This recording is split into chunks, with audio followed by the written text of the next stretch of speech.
while he was pulling me back to shore, he had a heart attack and he died. This man that I knew for less than a day, like, sacrificed himself for me, basically. Your world is collapsing. The theater, it was like my lifeline. Is there one day where you're just like, I need to change? I think therapy like helped a ton with all of this. Your whole life is like embracing the vulnerability. I want Stanzi Potenza to be like a household name. Is there anything that you're still scared about? Oh, it's like really, As a kid, Stanzi Potenza nearly died. She suffered PTSD and was bullied in school, but couldn't afford therapy. So she found escape in theater, where she learned to channel her emotional pain onto the stage for others to appreciate. In just 2 years, she blew up on TikTok.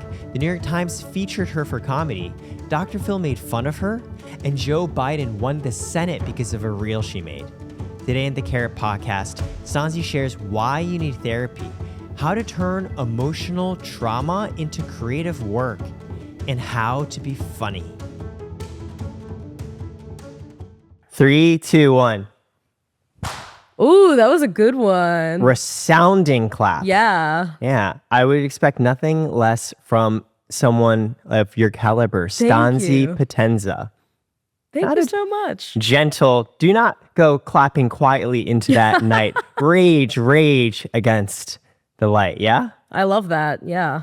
I know you actually studied theater in school. Yeah. And now today you are a comic with millions, over 1 million followers.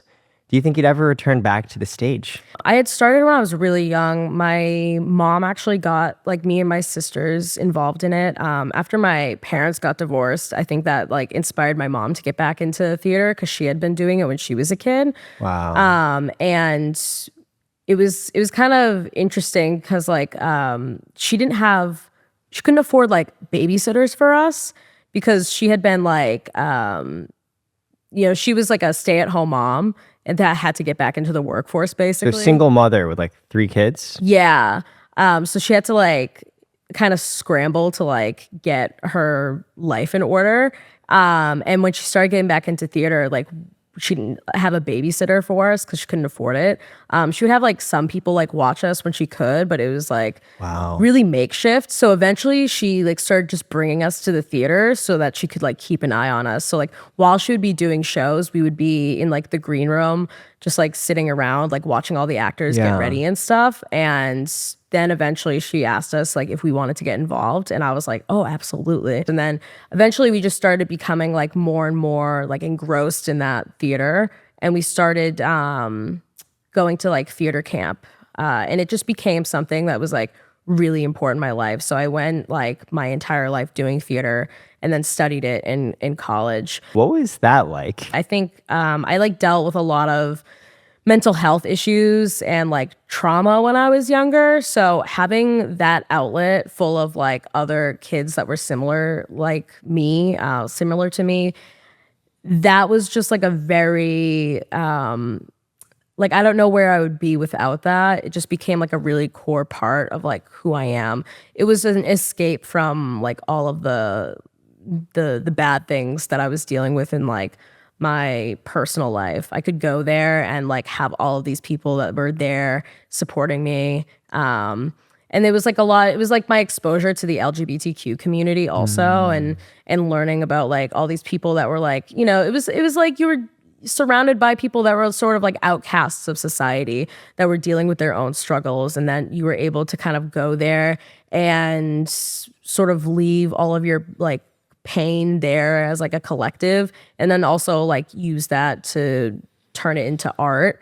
And so that was really important for me because I met a lot of like teachers, and also like when I was younger, like, you know, older students there that like I looked up to, that really just inspired me to keep going. In the rest of your life, you felt a lot of pain. Yeah. And you're like a kid. What was happening?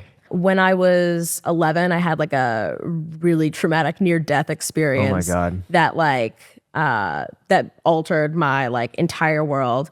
And you know, one of the big things after that was like we couldn't afford to like, you know, put myself into like therapy, you know, like she couldn't afford. We tried once. We did like one therapy session. And I remember her like telling me like she didn't think it was working and that's why we stopped. After one session.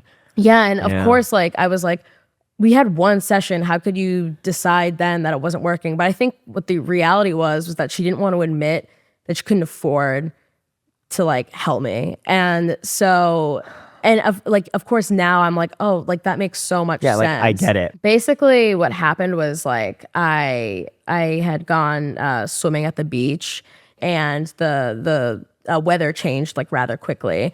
And I got caught in the undertow and started to get pulled out. And I realized that I was like having trouble like keeping myself above water.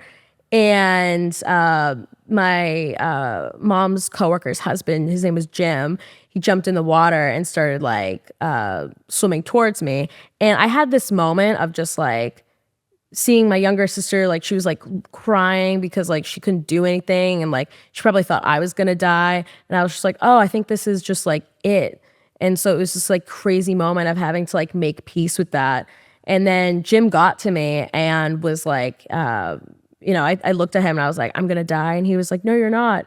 And he started pulling me back to shore. And he, you know, eventually he did get me back to shore. But while he was pulling me back to shore, he had a heart attack and he died. So it was just this like really intense like experience to have as a child. And I was not only dealing with like the fact that I almost died and I had to like confront my own mortality, but I was also dealing with the fact that this man that I knew for less than a day, like sacrificed himself for me basically.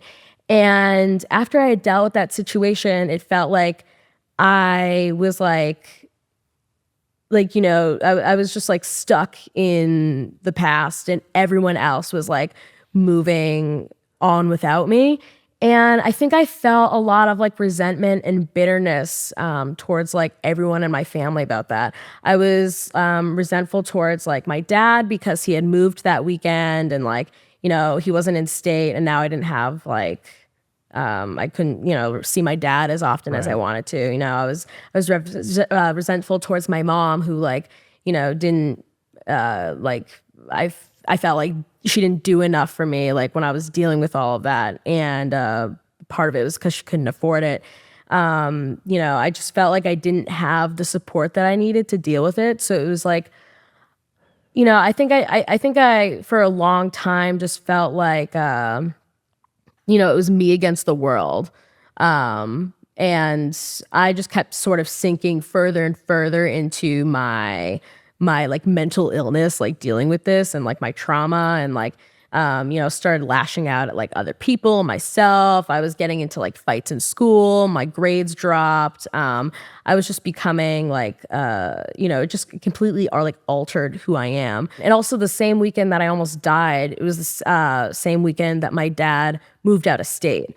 So I just felt like my world was falling apart and I was like dealing with all this like pain and anger and like, you know, post-traumatic stress. And I didn't know how to like deal with any of it. Watching your parents kind of go through, you know, you're so young and you don't fully understand what's going on. They're like your world. Yeah. And like seeing them like being really mad at each other and separate and not fully understanding was like very confusing for all of us. And then having my mom go from being a stay-at-home mom to having to like get back into the workforce was a lot for her. And as an adult, I really like empathize with everything that she had to go through because like she didn't have a college education. She had to really start from the bottom. Wow. She got a job in like telemarketing. That's like, she was like a telemarketer for a little bit. And like, you know, she was really like working like bottom of the barrel jobs and then had to like work her way up. So we didn't have like a ton of money. And obviously like, that was just like it was really stressful for her. So sometimes she would just be like, you know, really angry and like, you know, we wouldn't really understand why. And of course now as an adult, I understand like not having a lot of money and trying to like feed and take care of three children that now you don't get to spend as much time with because you have to work. You know, we were left to our own devices a lot. You nearly died. Your dad's moving out of state. Your world is collapsing. Yeah, and like, I was also like in school, like school wasn't that great either. Like we had moved around a lot, so I hadn't had like the time to like form really close relationships with people. Yeah. And eventually like I would make friends and stuff, but I was also kind of like an outcast a little bit. Like I would be bullied for like my weight. And then after my near death experience, like I started dressing a lot darker. So I was like one of the like the OG sort of like goth emo kids at my school. And and I had been struggling with like things like self-harm and stuff just as a coping mechanism from like everything that I was going through. So in that regard, like I was also like dealing with being an outcast a little bit at school.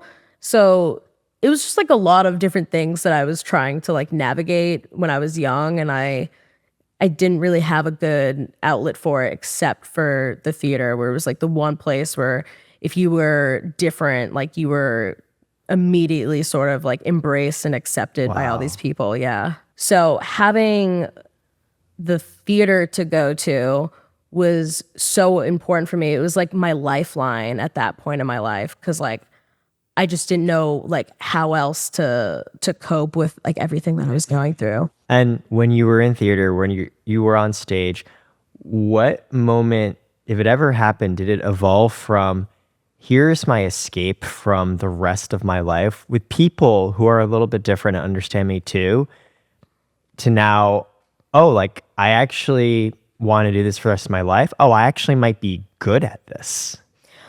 There was definitely a moment like that. Yeah, because originally it was just this like hobby that I was really passionate about.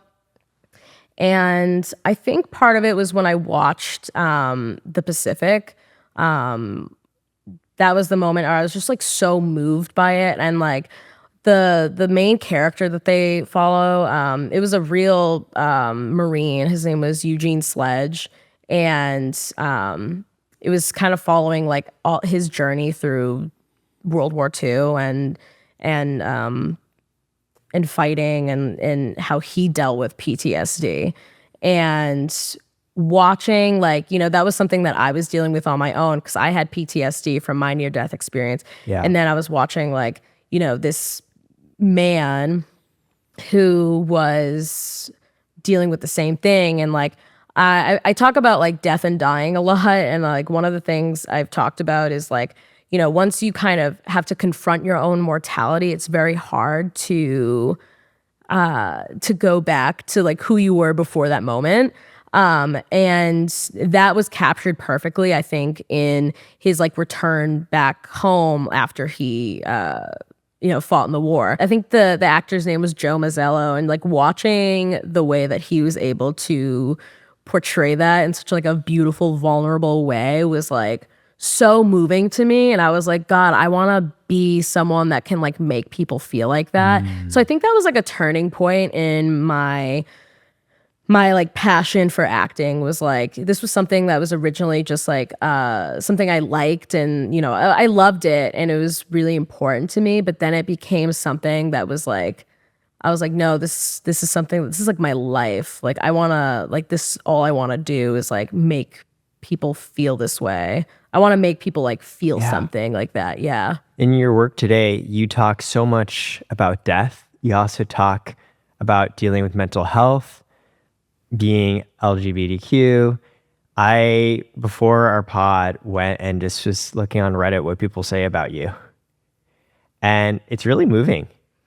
It's like really crazy, like the messages that I get and stuff, because like I like a lot of the work I do is like just like, I work so much in like comedy. But even through comedy, like comedy is so important because it's that's a way for people to escape pain as well, is just like through laughter.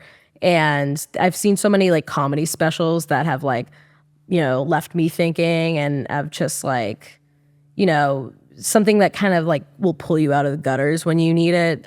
So even if it's just like I'm making jokes about like anime or something, or like something cringy or weird, like even those moments are like really important for people, you know, when they need an escape, when they're dealing with something in their own life and then they're able to like go on TikTok or YouTube or something and like Yeah. find a creator that they like that just made something that like made them like, you know, have like a real full blown laugh. And that was like their light of the day. Having people like tell me that I have been that for them, like that was the goal all along. You know, after I saw the Pacific and after I was like moved in that way, like that was my goal, was to just like make people feel things, and knowing that that's happening is like so important. I feel like I achieved like everything that I wanted in life when I get Yeah. messages like that. There's a woman who said that watching your TikToks, it was like a bomb going off in her head because she said, why have I been introducing my wife as my friend for the entirety of my life to my family? And now I'm going to do that differently. And that's wild wow. because, like, for example, you have a series on, I think it's a Civil War women whose husbands like leave them Yeah. to go fight and then like die of dysentery. And they're like, oh no, what are we going to do? Guess we'll stay together. And it's almost like your humor cloaks this emotional you reaching out and then being like, wait, like it's okay for me not to be like everybody else. And I can talk about it. Like she's joking about it on TikTok. Yeah, it's so interesting. That was actually my first series on TikTok that ever like got big. That's like what kind of like set like that's what like sparked my Stanzi growth. today. Yeah, that was like cuz I think a lot of people attribute my growth to my Heaven and Hell series, which is Right. a huge part of it. That was the second series that I had started, and that really like that blew up even more. But the Civil War Love Saga videos were like the first series that I had started on TikTok that like really kind of got me to like where I am now. And for me, like LGBTQ stuff was never like taboo in my life personally, because my parents are like very open-minded people, and I was surrounded by LGBTQ people when I was like growing up in the theater and stuff. Like everyone I in my life I knew that was like queer in some way. So for me personally, like it was never something to be like, you know, to be feared. If I, you know, like, you know, when I talked to my parents about like me questioning my own sexuality and like feeling like I was bisexual, like it wasn't something that I ever felt like would like sway their opinion of me or their like love for me. So I grew up in an environment where like despite any like issues that I had when I was growing up, like my parents have been so supportive in so many areas of our lives. That was never something that I was scared of. So like I feel very comfortable talking about it. And but because I felt very comfortable talking about it, like you're then exposed to all the people who have like this like visceral hate towards this thing. And when you grow up without that hate and prejudice, like it's like you can't even like fathom why. So I never felt like nervous talking about that thing, like anything like that. But then you have all these people that watch your stuff that becomes an outlet for them because they don't have that in their life. So I felt like that was very important. And I have people all the time that like let me know that they gain some sort of like confidence or validation from videos like that. And it's almost like it's like nothing to me. Like I don't feel like I'm doing anything like significant when I post things like that, because it was never something that was like significant growing up for me. It was just like normal.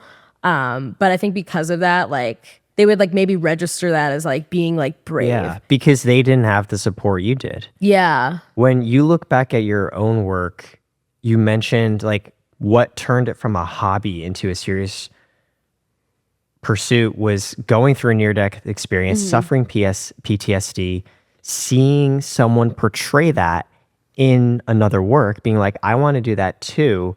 When you look back at your own work, what are the pieces where like, yes, I felt I was able to express something that without the theater, I might not have been able to?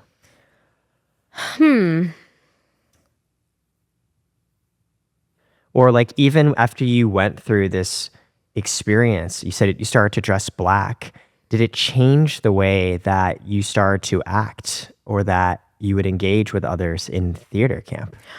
When I was taking that acting class in theater camp with the director that was like scary, quote unquote,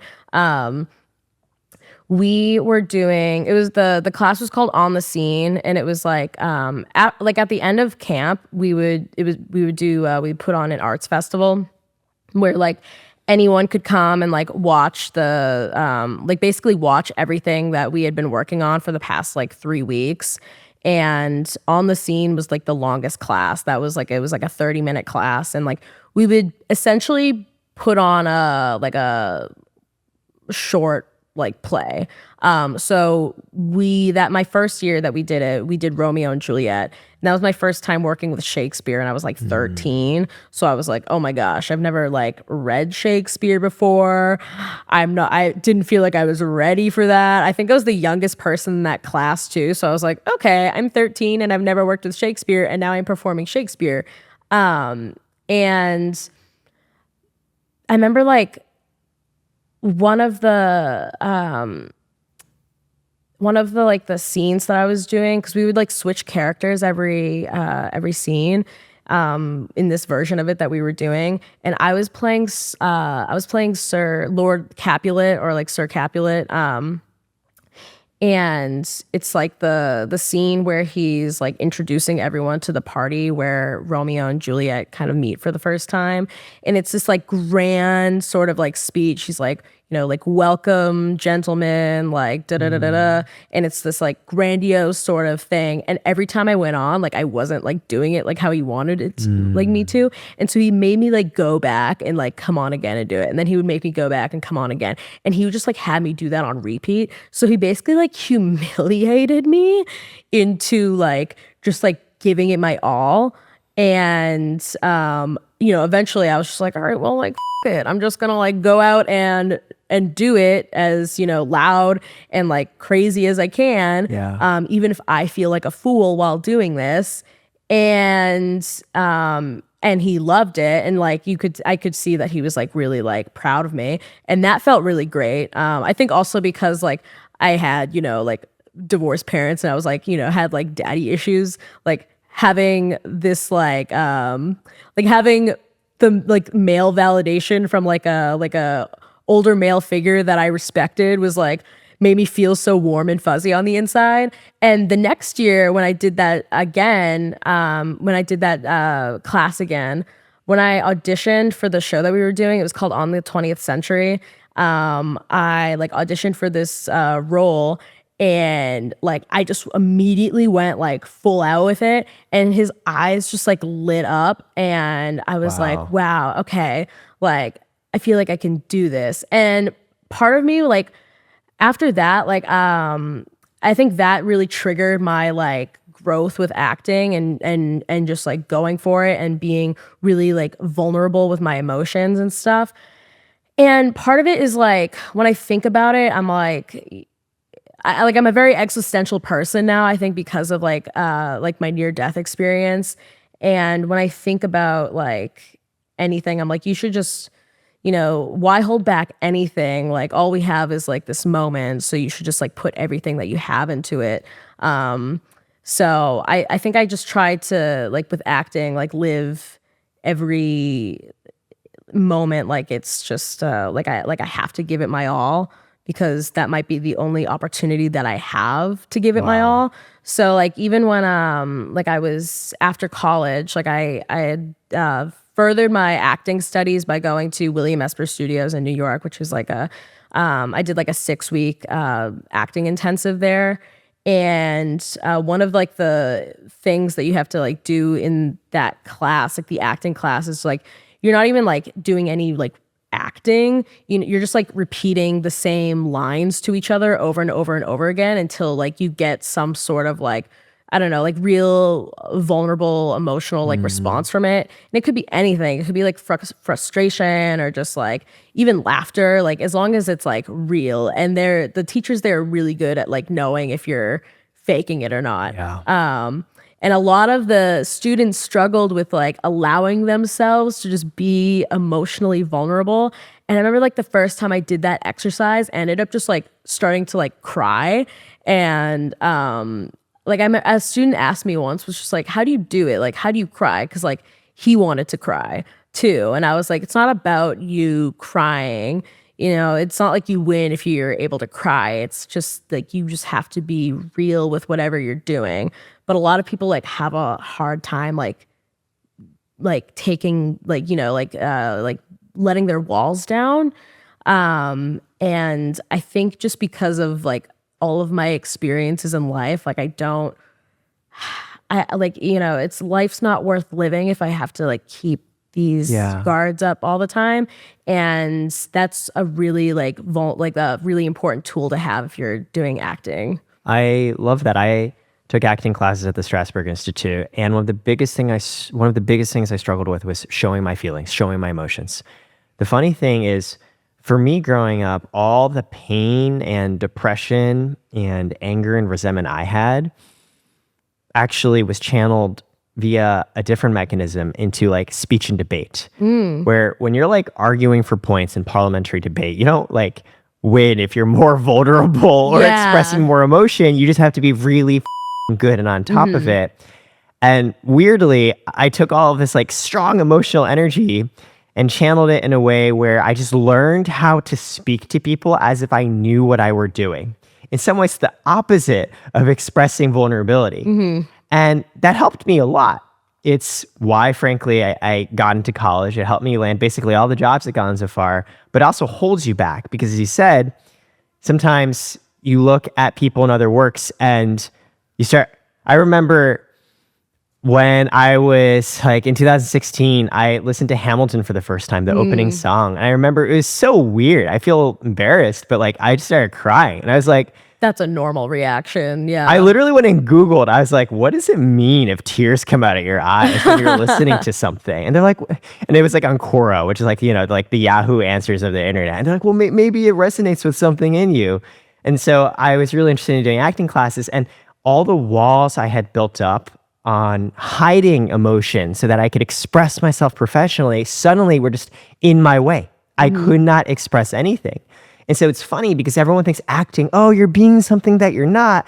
And actually, as you say, it's just expressing yourself on the most deep human level. William Esper, they would say like acting is just living truthfully under imaginary circumstances. And I felt like that was so true, you know, because it's you are supposed to be living truthfully, you know. It's not like you're just playing pretend. You are becoming this thing, but you're putting like real raw emotions into it. And that is something that I think a lot of people struggle with, whether it's acting or it's just like real life. Because there was definitely like, it took me a really long time. I think therapy like helped a ton with all of this. Like I had a really, really amazing therapist for like a number of years during college and a little bit after college. You know, the walls that you put up, it's just like a way to protect yourself. I recognized that I was just trying to protect myself like by keeping up these walls for like so many years, you know, because you don't want to look foolish. You know, you're afraid of like how other people might how other people might view you. You're afraid of like what you will do if you are like vulnerable. Because I also like, you know, along with the PTSD, like because of that, like I was dealing with, I used to have like severe anxiety. And it's so funny when I talk to like all my friends now, like my core group of people, like Scumbag Dad and Hannah, his wife, like I'll talk to them. I'll be like, I was a much different person like, you know, 3 or 4 years ago. Like the person that you know now is like not someone that you would necessarily like recognize like a few years ago, because I was like still dealing with those walls. And I had so much anxiety. You know, I used to have like panic attacks a lot. I don't know, just like emotion that I didn't know how to like properly express. Do you remember, like, was this a gradual realization, or was there one day where you're just like, I need to change? I think it was both. Like I think like in my last relationship, like we had such a tumultuous relationship. Yeah. Yeah. I'm like, yeah, we can all deal with that.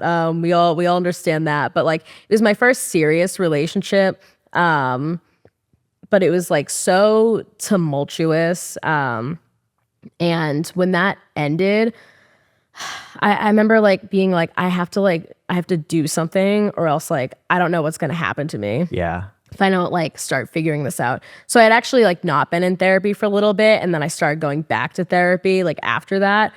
I stopped going to therapy like officially during COVID because it just got to a point where every time I was like going into a session, like I wasn't really talking about my problems. I was just talking about how my week went. Your life. And Yeah. yeah, and because it didn't feel like I had to like unload anything else. Like it felt like I had like gotten everything out there and I had like really worked through everything.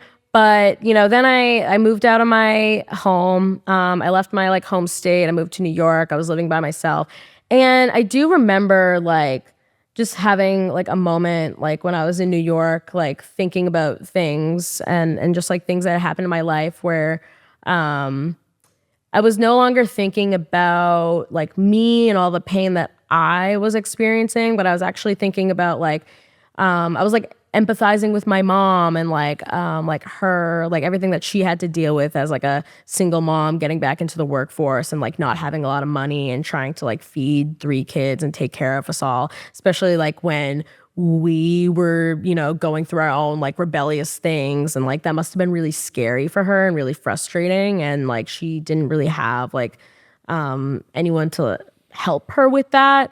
And I also started thinking about like, you know, my younger sister and my younger sister was like a lot like more normal and stable than I think me and my older sister were. Like we had gone through like some pretty serious like rebellious phases, and she was just kind of like caught in the middle of all that. And so then I started empathizing with her and like everything that she had to deal with like because of all the chaos surrounding her, like her.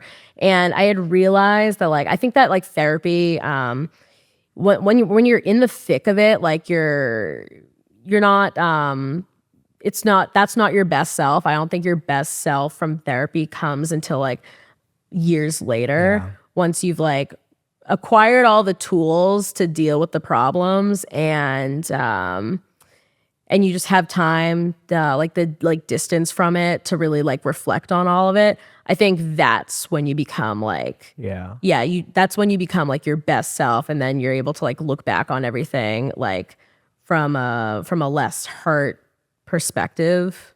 I started therapy properly also coming off a breakup because I think like in relationships, that's when you can't really hide and pretend if you're in a relationship over a prolonged period of time. Like all the emotional patterns that you learned to like protect yourself or deal with hurt, and like in a relationship, like they come out, and sometimes you find out, oh, this is really bad.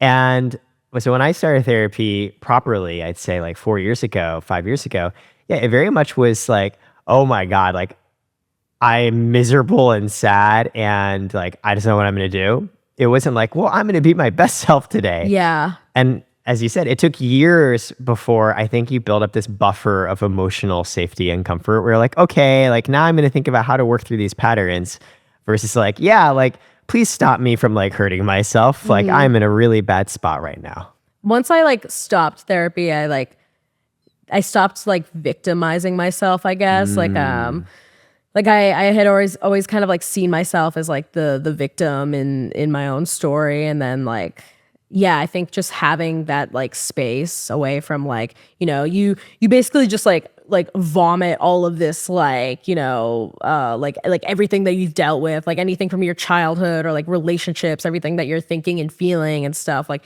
you're just like leaving that all on the table in therapy. And I have a lot of people in my personal life that are like on their therapy journey right now.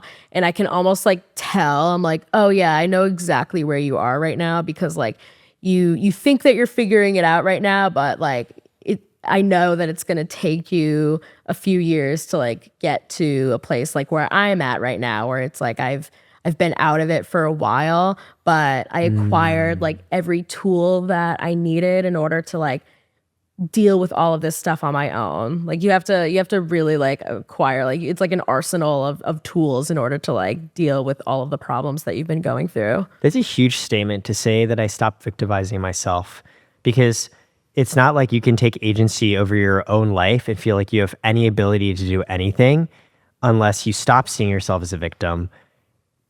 The story you had about yourself changed. Being vulnerable is like, that's the scariest thing that like you can be. Yeah. Because like, what if you're vulnerable and then someone reacts badly to it? It's like, I couldn't take that right now. Yeah, it's just like another loss. It's just like another like pain that you're feeling. It's just like you feel you'll fall deeper into that feeling of isolation, and that was just like, I had a really hard time like in relationships and with my family, and also with like friendships. I was so willing to abandon friends and relationships before I was willing to like be vulnerable with people and like talk about like how I was feeling. Like if friends like hurt me or something, I would rather cut them off than like let them know that they hurt me or It's something. so much emotional work to go and say, you hurt my feelings, I feel hurt. Yeah. They might just you even more. Yeah, you feel like a loser. You feel like you lost or something. Yeah. So like a lot of my older friendships kind of like ended in that sort of way. Like I would get mad at them, or I would like just start giving them the cold shoulder or something, like the silent treatment. And eventually they would just like go away, and I would be like, okay, this is fine. Like I can make new friends. It's whatever. But I started like dealing with all that in therapy, and then I became a different person. And I think doing that like invited so much like better people into my life. Like Scumbag Dad and his wife Hannah have become like really core people in my life, whether it's my like victories, or whether it's like something bad that's happened that I'm like dealing with. Like they're the first people to call and make sure that I'm okay.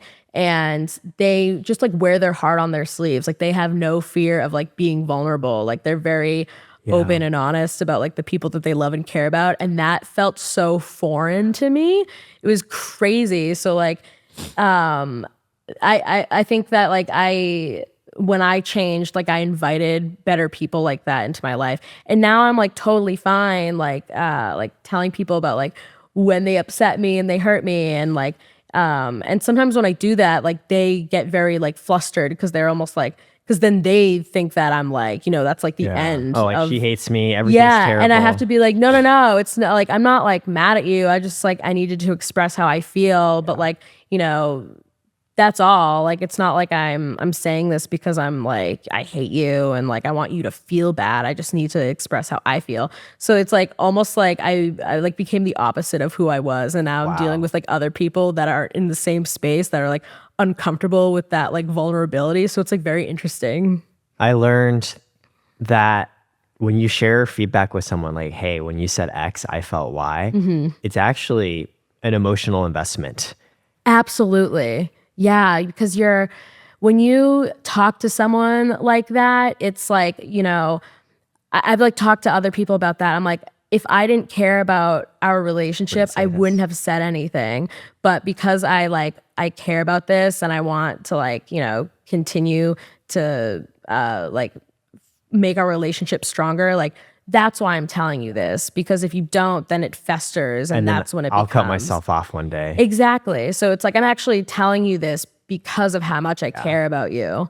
But like a lot of people like don't recognize that. Oh, because the instinct is like, someone's telling me negative feedback, they hate me, and you're like, no, if I didn't care about you, I wouldn't do this, because it's so much work for me to go through too. It's very uncomfortable for like other people to deal with that for the first time. In my personal relationship, like family, like with my dad and stuff, like after he moved, because he moved not only to Philadelphia, but then a few years later, after he got married and had my baby sister, like him and that, my baby sister and my stepmom, they moved to Sweden for a number of years, which was like an even further like, distance between us. So that was really hard to deal with.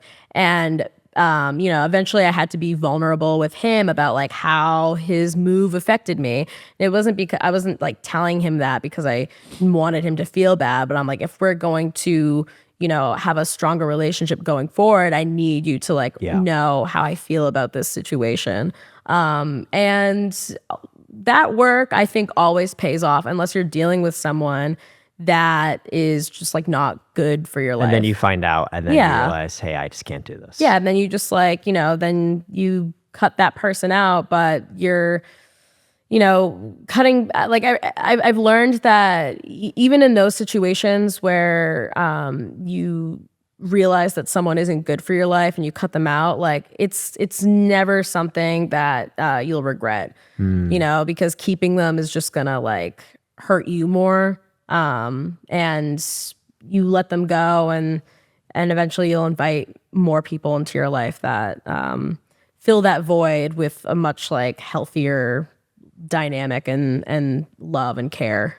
When I was looking on the internet for things people said about you, of which I have a few others, I actually asked Brad too. Oh. And he actually asked to send this to you. Stanzi Potenza is astoundingly funny. Her mastery of dialogue is unmatched in the world of social media. I'm proud to call her my friend and have no shame about one day riding her coattails to additional levels of fame.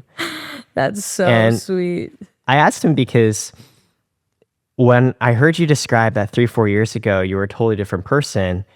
It was a surprise because I see you today. You have amazing friends like Hannah and Brad. You host so many events where you bring people together. And you said you did a lot of work changing your story from being a victim to someone who has agency, learning how to express your emotions and feelings. Your career also has exploded over the past 3-4 years. And are these two tied to each other? Did the emotional realization help with the professional, or how they sort of happen at the same time? Oh yeah, I think it's like totally intertwined. It's definitely like it's like a combination of all of those things. Like right before the pandemic like really took off, I was sort of trying to like, my ex and I were sort of trying to like make things work like one last time. And it was just like totally falling apart. And by that point in our relationship, I just gotten to a point where I was like, I don't think this is actually what I want, which was so funny because for the longest time, I was trying like with everything in my power to hold on to that relationship. Like it was like all I could focus on.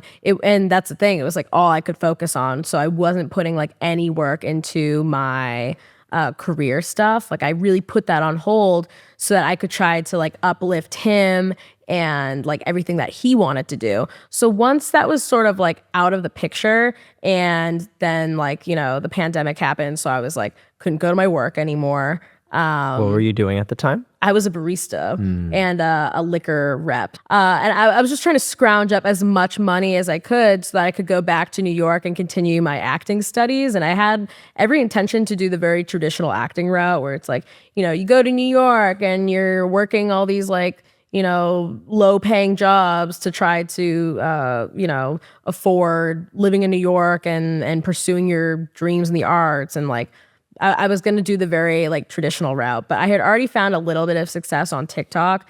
And I think that like having worked so much on myself throughout the past like year, like a few years before that, gave me the confidence that I needed in order to like continue doing like stuff online. That never seemed like something that I thought would pan out for me, like doing the internet stuff, because I was like, I didn't know how to edit videos at the time. But in college, like I had a lot of validation with like acting stuff. Like I was winning like prestigious acting awards and like doing acting competitions and stuff. And I was also I had taken a playwriting class, and that, like, I knew I was a funny actor, but I didn't know if I was like my actual words were funny. So taking the playwriting class and then having people read my work and like having people like laugh out loud at like things that I was writing was like, I think, a really key part in all of this. But like I had to work on myself so that I could be like confident enough in order to like post my work online, because that's also like a super like vulnerable experience to be like posting your work online and like hoping that the internet likes it, because the internet can be a very unforgiving place. So like just throwing stuff out there is also like a super vulnerable experience, especially if it's something that like you care a lot about. So the person I am now like definitely has like the confidence and the like skills I think needed to, in order to like take on the animal that is like content creation and like just being a personality online. Especially it's so new. You described there's almost this playbook. You go to New York, you're a barista, you audition, you go to school, you finally land a role. Social media is so new. Like 3-4 years ago, there was no playbook for what you're doing. And to put yourself out for people to look at, I heard in your podcast with John Kung, your first video is unlisted. It's you in clown makeup just crying. Yeah, it was just like this like stupid little video that I was like, all right, well, I gotta start like somewhere. So I just like posted this video and like it didn't go viral or anything. It was just like a dumb little video. But I had to, you know, I think the most important step with, I talked to other people about this that like want to start content creation. It's the first like step is the hardest step. Like you just have to like get comfortable with like taking a few steps forward. Your first videos aren't going to be like your best videos. You are just getting started with like making content. You're just getting comfortable with being in front of the camera.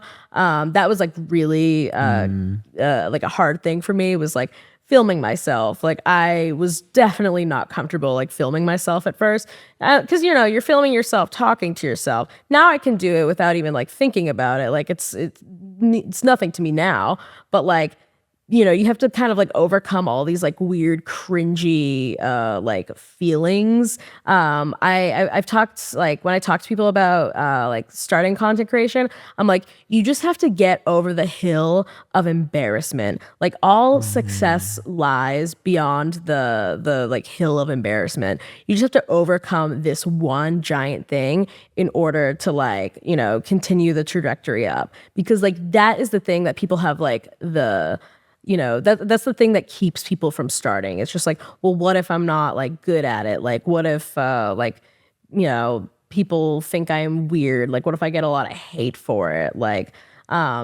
it's just like, you know, people will come up with all of these excuses in order to like stop themselves from doing it. And once you just like eliminate all of the excuses and like you have no choice but to do it, like that like then you will get the momentum to start like building off of that. Because yeah, my first several like, you know, like 100 videos were not great at all. Like I wasn't you know, I wasn't even like doing sketches. Like Civil War Love Saga didn't even start as like a sketch.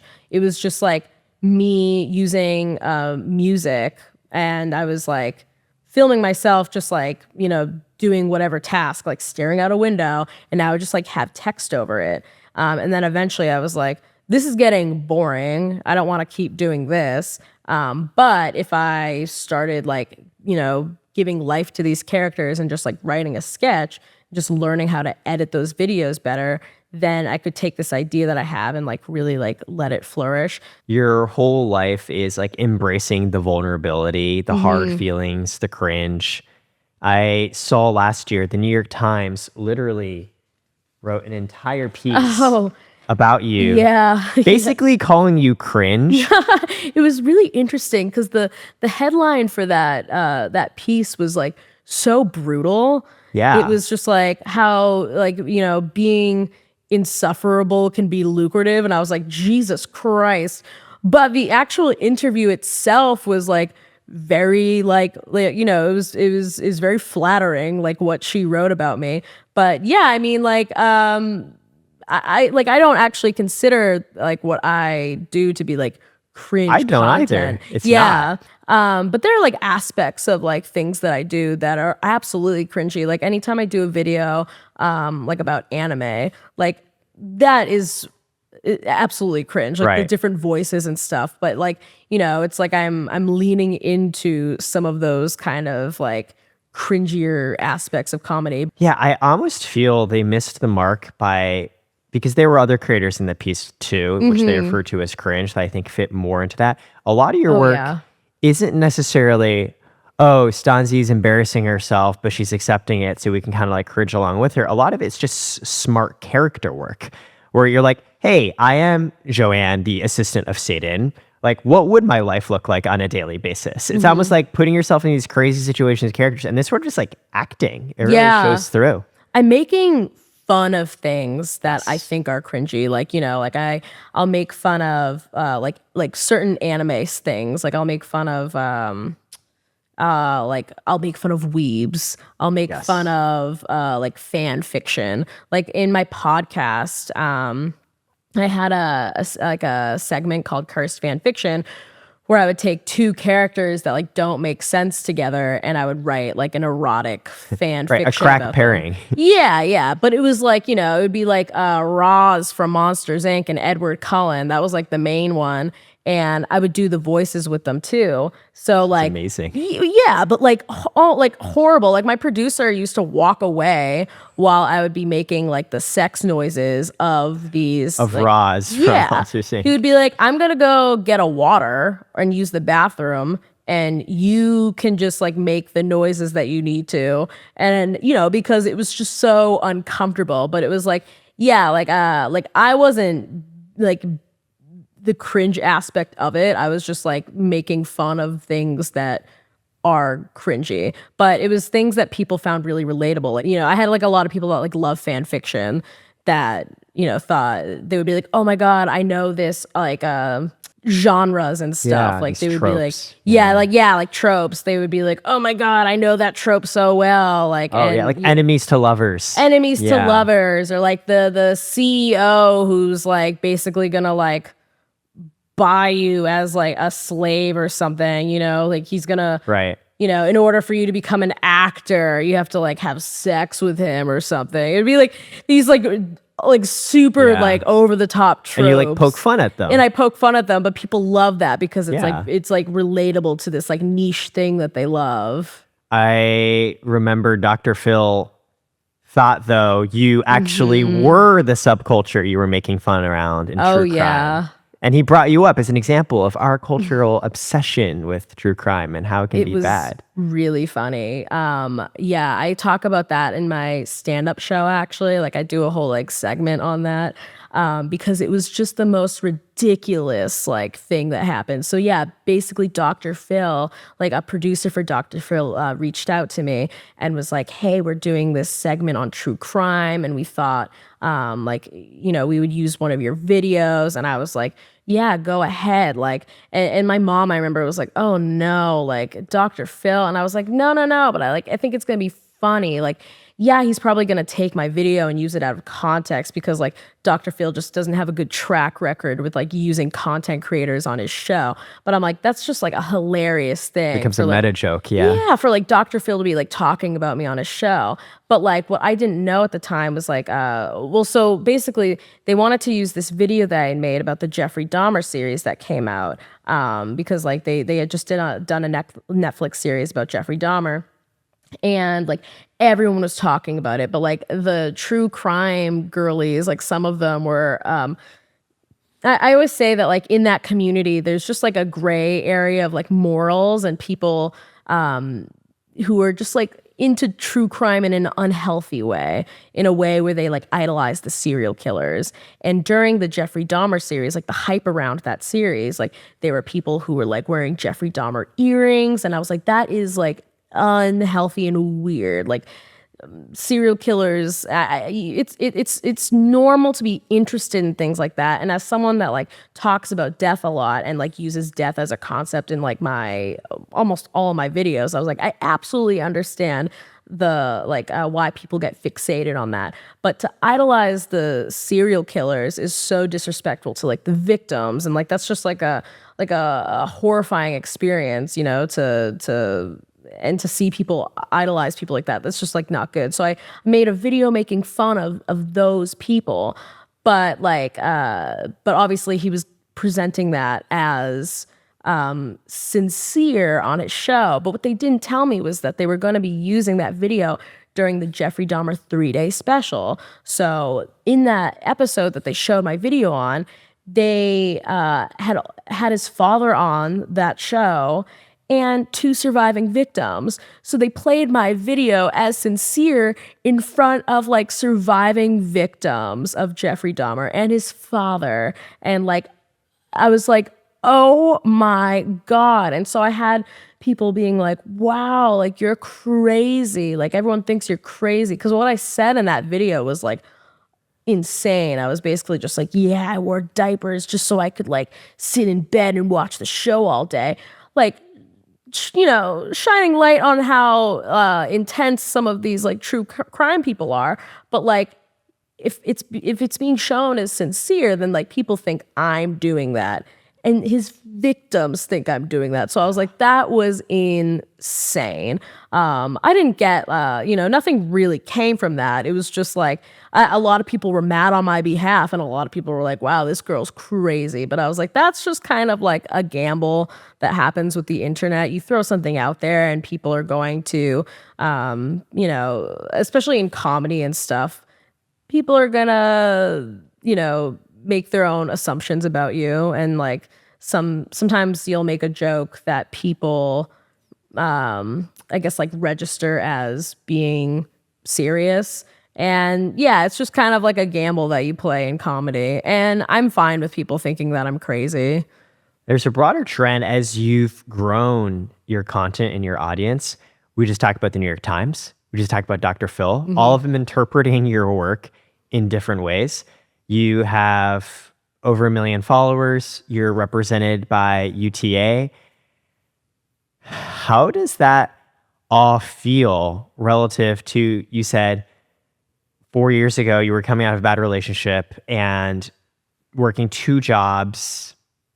Everything is now different. You have friends that you care about now. How does that feel? Oh, it's like really, it's just really surreal. The thing about like the arts and stuff and like just everything that I like dealt with growing up was like once I decided I wanted to be an artist, you know, you have to deal with this reality that becoming a successful artist is like not an easy feat, you know, like I'm really lucky that my family was always like really supportive of that. Like they never doubted what I wanted to do. Like my mom and dad were always like very supportive of that. They never encouraged me to do anything different.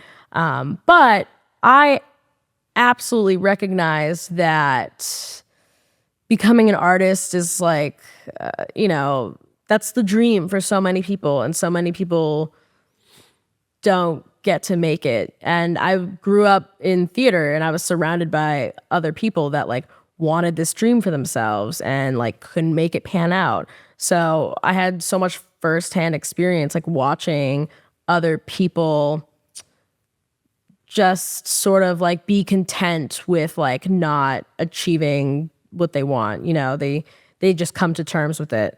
And that's like the last thing that I wanted to do, especially because like I had almost died and like I became very existential after that. You know, I'm like constantly thinking about my own existence, and I was like, this is the only thing I want in life. Like I can't imagine like settling for anything less than these things that I want.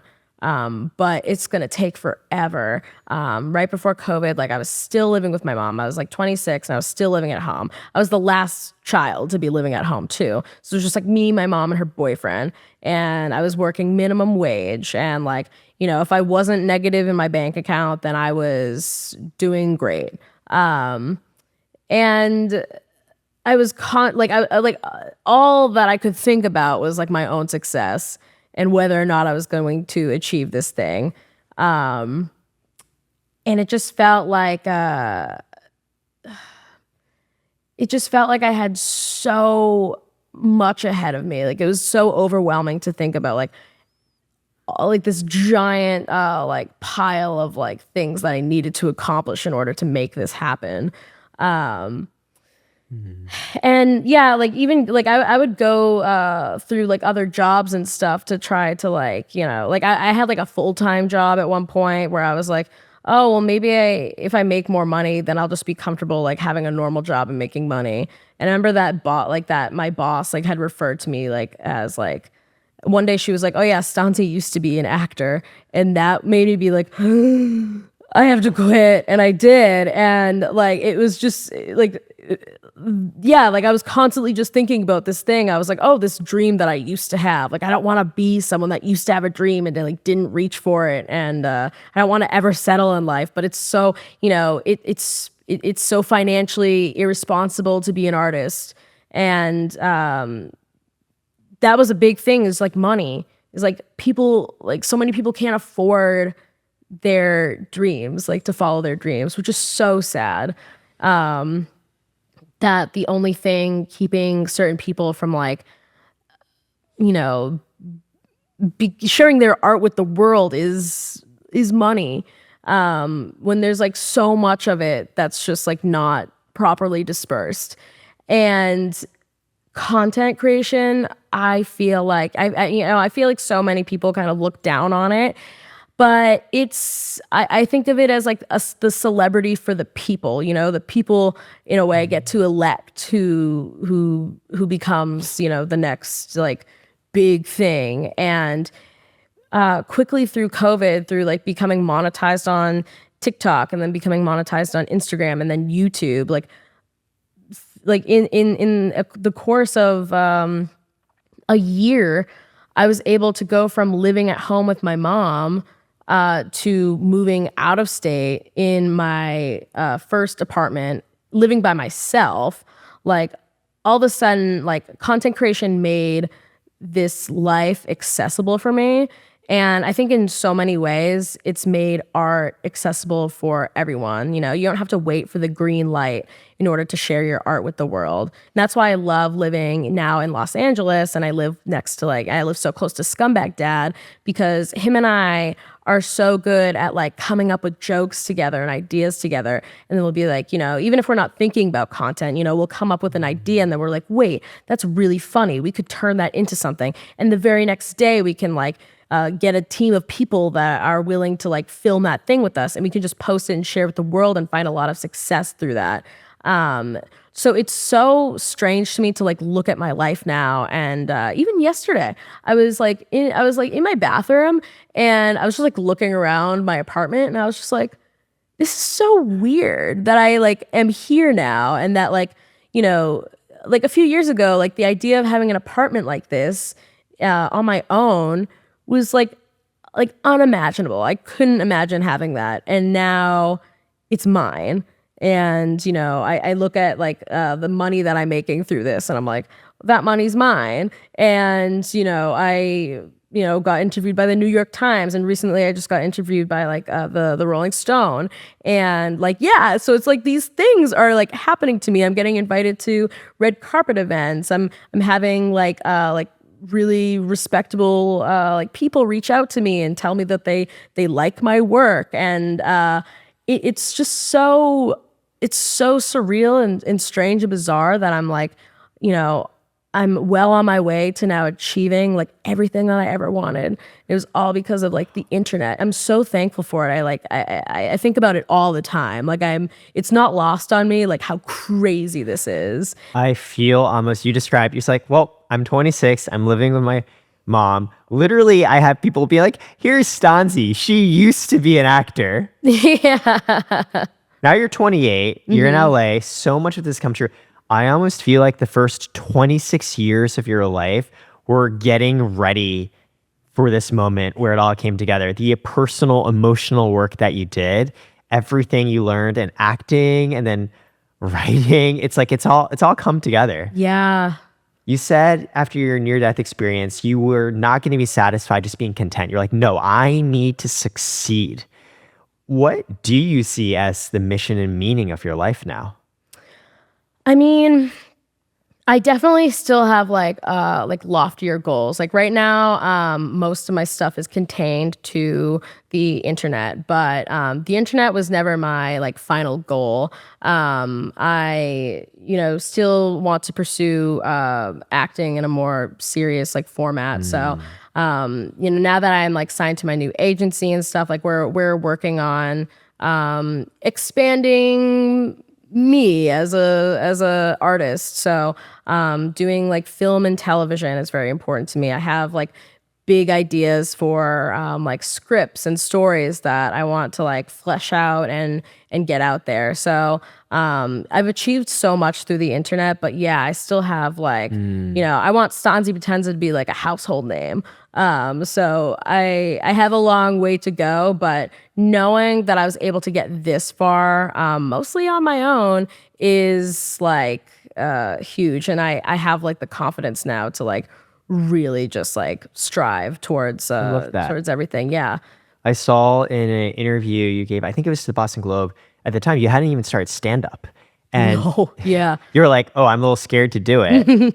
And what blew my mind is like the next year you just did it. And you have like sold out shows. Yeah, that was really like not something I expected at all. I had no intention of doing stand up, which is interesting because like I remember when I was a kid, like that was something that I thought like I always I remember like, my dad, like I think I was talking to my dad and I was in the car with him and I think he asked me what I wanted to be when I grow up. And I think I said like, I want to be a comedian. Like I want to do like stand up. But when I was younger, when I was like 5 or 6, there weren't as many women in the comedy space, specifically the stand up comedy space. So it just kind of like, I think as a woman, when you're a child and you see, and I think this can go with anyone, like with not just like gender, but also with like race. When you don't see yourself represented in certain spaces, you just assume that those spaces aren't meant for you. And so you just kind of like shut it out of your brain. And so like stand up, I think, was just something that I was like, oh, like girls don't do this. And so it just became something that I was like, oh yeah, that's like not for me. But there are other things that I can do. Acting is the thing that I'm most passionate about. That's the thing I care about the most. But when I got signed to UTA, my touring agent, I had done a live show for my podcast. My podcast was just me. So it was basically like a stand-up show. Yeah. So it was just kind of like, well, I guess I'll write a stand-up show. And I like did it and it was great. And my touring agent was like, I saw you did a show earlier this year. And I think that we should just like put you on the road. And we weren't talking about stand-up at the time. Like he didn't expect me to do stand-up. But I was like, I don't know what else to do. So I just it was just very untraditional in the stand-up space for me to be like, I've never done stand-up. And you're selling it out. I was like, I'm gonna write 45 minutes worth of material. And he was so surprised when I sent him because I wrote it all out and I sent it to him. And he was just like, I wasn't expecting you to do that. That was very thorough. And I didn't know you were going to stand up. It was a very positive experience from like having all these like seasoned comedians and the comedy club owners like see the work that I was doing and be like, oh, we didn't expect that. That was really great. And then I was like, thank you, because I was really nervous going into it. Like I was miserable before my stand-up tour because I was like, I just wrote and memorized 45 minutes worth of material that I am now going to perform alone in front of audiences across the country. I have never done any of this before. As a kid, felt like something that like wasn't meant for me. Women comedians get like so much flack. You have so many people talking about how like women aren't funny, and I felt like I got to go up on stage and like and prove everyone wrong, especially because like stand up I feel like is just it's like the final boss of comedy in so many ways. It's like the most respected format in many ways. Yeah, because you're it's just you on stage just talking, and so much could go wrong. People heckling you, like so much could go wrong, and so I felt like I accomplished something like so massive by doing that. Yeah, but I had no intention of doing it, and all of a sudden I was just like on tour headlining my own show. It was nuts, but it was such a like massive accomplishment. Is there anything creatively or emotionally left that you're still scared about or want to figure out? I don't really know. Like I know that when I get back into acting, like traditional acting, like starting to like audition again. Like I'm just starting to like get like roles to audition for and stuff. And that's something that I think I have to get like adjust to again. Like I have to get used to it again. Like I was used to auditioning for like theater and stuff when I was younger. But I haven't had a lot of experience like doing that in the past few years. Because right now I'm like totally my own boss almost, like with content creation. I write all of it, I film all of it, I act in all of it, I post it, and it's done. Like, Was it just you? You don't have like editors? no, yeah, so it's just Writers. me. So I have to kind of get used to, I think, working in a sense that I'm starting to audition for things again, and like there are going to be more people that have a say in like what my future holds a little bit. So yeah, like working in teams is going to be like, I think a much more important aspect in my future. And I have like a manager now and my agents and stuff. So I'm already sort of like having to get used to like having a team of people that I'm like working with now. Like there are more people that rely on me and my time and my like responsiveness. Yeah, so I think I have to get used to that, but I also have to get used to the fact that there's going to be more rejection now in my future. And I just have to be like comfortable with that, because I think rejection, like I'm trying not to view rejection as like a negative thing at this point in my life. I like to think about actors like Julie Andrews, who auditioned for My Fair Lady and lost it to Audrey Hepburn. But because she lost that role, she was able to do Mary Poppins. So it's like, these rejections aren't necessarily like everyone's saying no to you. It's more of just like, that rejection is actually guiding you to acceptance in a different way. I also took an acting class with a casting director during it was last year. I took a Jane Jenkins, who she worked on like Princess Bride and Beetlejuice and a bunch of different movies. And I had asked her kind of about that, like, how do you handle like nervousness? How, like, what would your advice be to like actors who are like going into like a room with all these important people that are making like, potentially huge decisions about your future? And, because I said, I always feel like they're like against you almost, and you have to like win them over. And she's like, they want to like you so bad. They're looking for every reason to say yes to you when you walk into that room.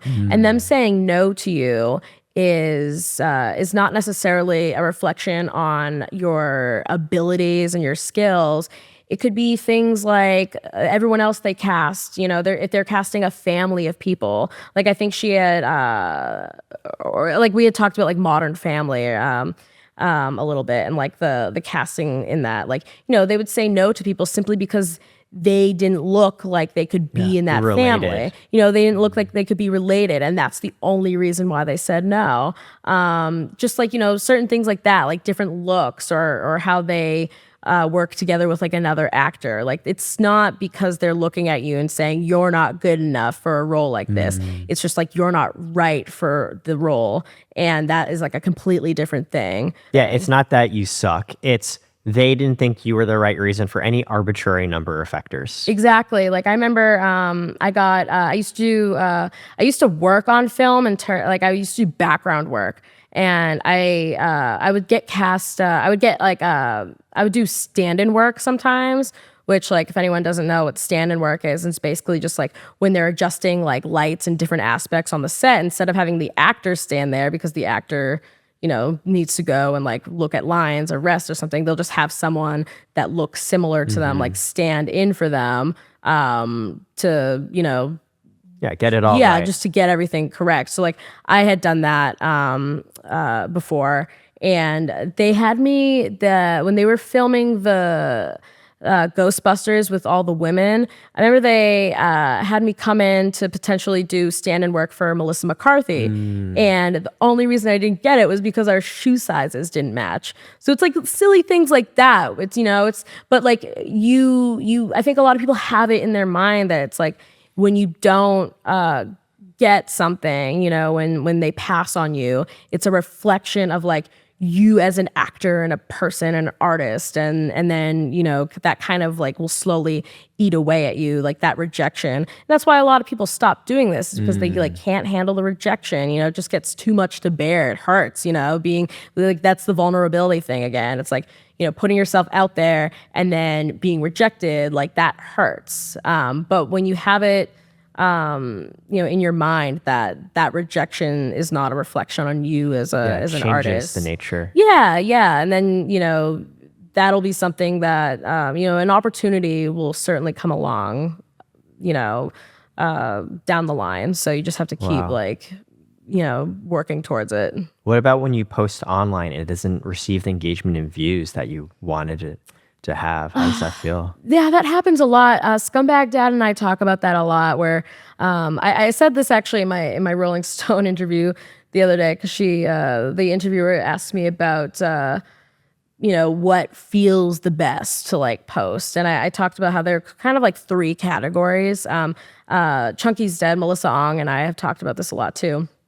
There's sort of like three categories. They're videos that you think are really funny and great, that perform really well.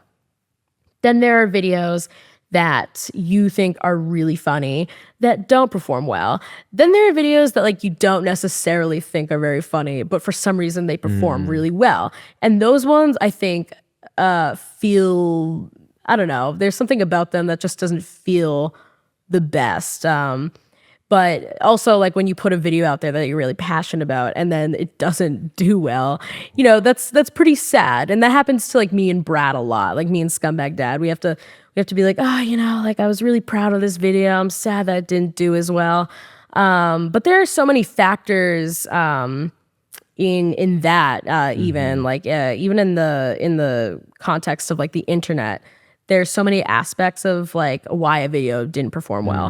The algorithm just didn't want to pick it up. Like that's usually what it is. It's like the algorithm simply did not want to pick up this video. Maybe it was flagged for a certain reason. But like, I'll post a video and sometimes it does really well on one app and it doesn't do well on another app. And I'm like, this isn't a reflection on how good this video was. It was just, when you post online, there's no guarantee that it's going to get picked up by a wider audience. And that's usually the problem that I have when I post a video. I don't really post things that I'm not super proud of, usually. It's usually either you like it and it does well, or you like it and it doesn't do well. Yeah, and sometimes I'm like, sometimes I have to, because this is my job also, like sometimes I just have to write a script to write a script. And sometimes there are like, there are different series that I do, like the Purge series or like the Saw series or Heaven and Hell. Like those series, I'm like, if I make myself write a script for one of these, like I have a feeling it'll perform pretty well. And, so it feels like you're doing it less for the art. It's less because you're passionate about it, but more because like you need a hit. And, that's not the best feeling in the world. But even those videos, it's not like I post that and I'm like embarrassed to Right. post it. It's still a decent video. It's just not one that I feel as passionate about. But like, yeah, if a video isn't well received, I'm like, that's fine. It wasn't for this particular audience or something. Like, The last thing I'll say is on the point of societal views. Stanzi, I don't know if you're aware, but you actually helped preserve democratic rule in America around the year 2020. is this about the John Ossoff? Yes. Yeah, So, that was crazy. That was like one of the first kind of like crazy like feelings that I had. So for those of you who don't know, Senator John Ossoff, around 2020, won an election by one of the smallest margins in all congressional races running at the time. It's like 1.5%. He became the 50th Democratic member of the Senate, meaning the Senate was split 50-50, and with Vice President Kamala Harris, Biden was able to have majority rule over the Senate. And Stanzi created a video encouraging turnout that he shared. So I like to think the margin was so small, Stanzi, he might not have won. The Democrats might not have 50 votes in the Senate, which would have changed everything. My gosh, like I haven't even like thought about it like in terms of that. But yeah, that was one of my first because around that time, I definitely credit like the 2020 elections to a lot of my success because I'm very passionate about like human rights and like social activism and stuff. Like I have a lot of opinions. I grew up in a very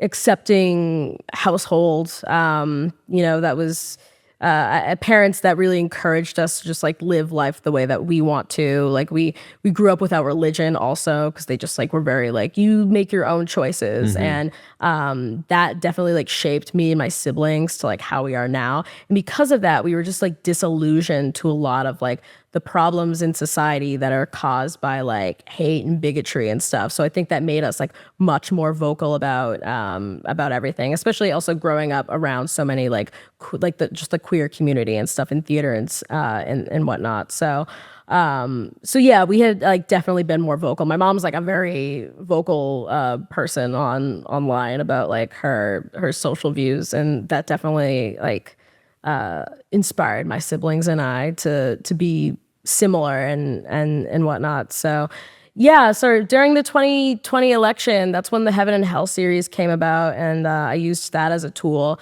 to talk about like different like issues like abortion and LGBTQ rights and politics, and I continued making videos like that. And then John Ossoff used TikTok. I think it was very smart of him to use TikTok as a tool to appeal to younger voters, because a lot of politicians just, they don't think about the young people, and these are the people that are going to be in charge of the world one day. You can't just rely on all of these like older voters and older politicians. And youth turnout's usually really bad. Youth turnout is awful, and like what reason do they have to show up? Because like it's been made clear to them so often that their vote doesn't matter. Like they are not treated like members of society that like have a right to like care about things that are happening in the world, I guess. And so I was definitely like watching the runoff elections and stuff because we were so many elections were like really close calls, like really really close calls, and you're like, oh geez. And that was very stressful. So John Ossoff used TikTok as a tool to appeal to a younger audience, and he basically was like, whoever makes like a video that encourages people to show up for this Georgia runoff election, like I will duet that video and I will post it on my account. And I was like, oh hell yeah, like I'm gonna try my best to make a video for him. And so he duetted that video and posted it on his page. And I thought that was so cool. Like I immediately was like, Mom, look what happened. Like it was just so neat that that had happened. And that was one of my first sort of like, oh, this important person just acknowledged my like art. And yeah, I definitely felt happy that that video was used to encourage people to like turn up for that runoff election. So him winning that felt like a personal win for me again. And yeah, I guess a win for America. Well, it was literally the 50th seat in the Senate. Without it, Biden would not have had Democratic rule. So it's funny how butterfly effect, that reel actually made a huge difference in many people's lives. Yeah, it's really crazy to know. I guess that's like, you know, that's also like what I've talked about.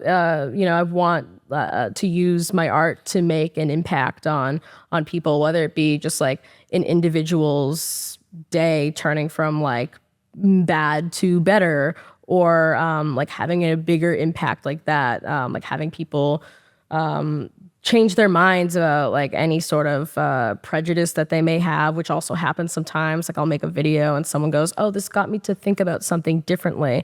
And that feels like a huge win for me. Or something bigger, like encouraging people to, you know, turn out to vote. I see, you know, people have a lot of frustration with bigger celebrities who don't use the power that they have for the good, like encouraging voters or to speak out against injustices. So that being a tool that I have, like I don't refer to myself as an activist. Like a lot of the reasons why I'm like in the arts, you know, it's really for like selfish reasons because it's my personal goal. Reasons. Yes. Yeah. It's very me centered, but at the same time, like if I can use this gift that I've been given to encourage like more, you know, like goodness in the world, then that's a huge win. Even if I didn't, you know, even if this is where I stayed at forever and I didn't accomplish anything beyond that, like I've already succeeded in achieving like everything that I've ever wanted, which is like more than I could ever hope for. I love that. Stanzi, thanks so much for making time. Thank you for having me. This was awesome. How are you feeling? Whew, that's a wrap. I feel great. Yeah.